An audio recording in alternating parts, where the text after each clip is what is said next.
really want to thank my crew. I'm so honored to get to work with you all. You are amazing artists and you've inspired me, and your work is really powerful. And you really get it. It's so satisfying to me to drag back all these stories and to be sitting with Gladys and crying, and to hear you speak about these stories is so powerful to me, and to be able to kind of share some of that burden and like disseminate that and how it kind of goes outward is really cool. That's it. Thanks for coming in. This is Radu. He's a navigator. He's from Romania. And I was inspired by one of the poems put together from his audio by Jenny Morgan about how he was talking about how the captains sometimes get bored on watch and they'll just make sounds like meowing and stuff into the mic to other ships. And I don't. I made these constellation mobiles that are hanging in the space. They were inspired by pieces of the transcripts where people were often talking about the sky and the water, and we really wanted in the exhibit for people to have an experience of looking up, not just around or below. I wanted to make maps. That was how it started. I wanted to create something that would orient all of the viewers and kind of engage people as participants in creating an actual journey through the space and seeing it as a journey. I mean, I think that happens anyway because this is such an engaging kind of project. You know, everything is very hands-on. But this was, for me, a way to kind of conceptualize that, like make it explicit that we were going on a journey.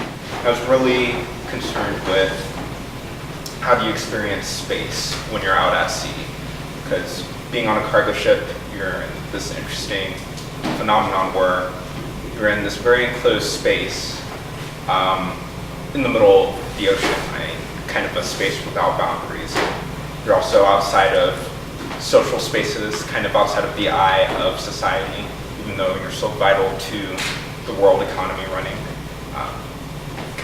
You have these interesting levels of operation where you have people running back and forth like ants on a ship, and these ships are running their routes back and forth across the world to ensure that these global routes continue to function. So I had the idea, well, I'll make like a rectangle, a cargo container, because rectangles don't really ever occur naturally. Humans make rectangles, you know? And I thought that made sense to me.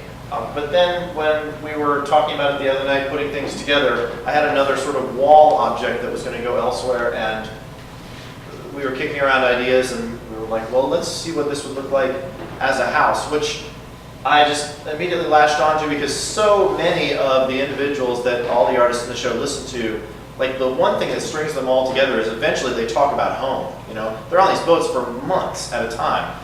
They'll be basically not at home for the majority of their working life.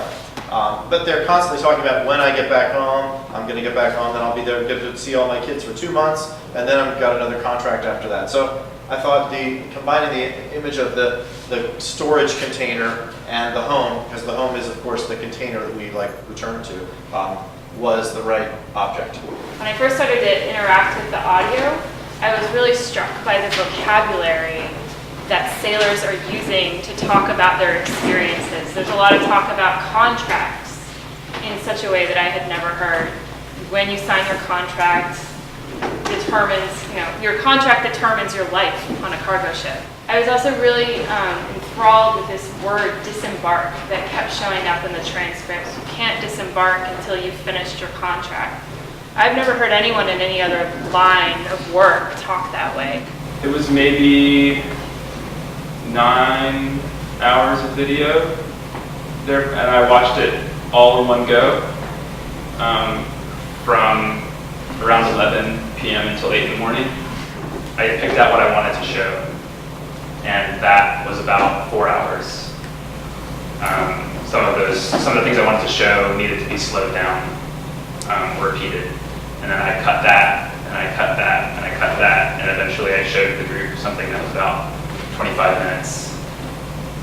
it's now been whittled down to a really snappy 18 and a half.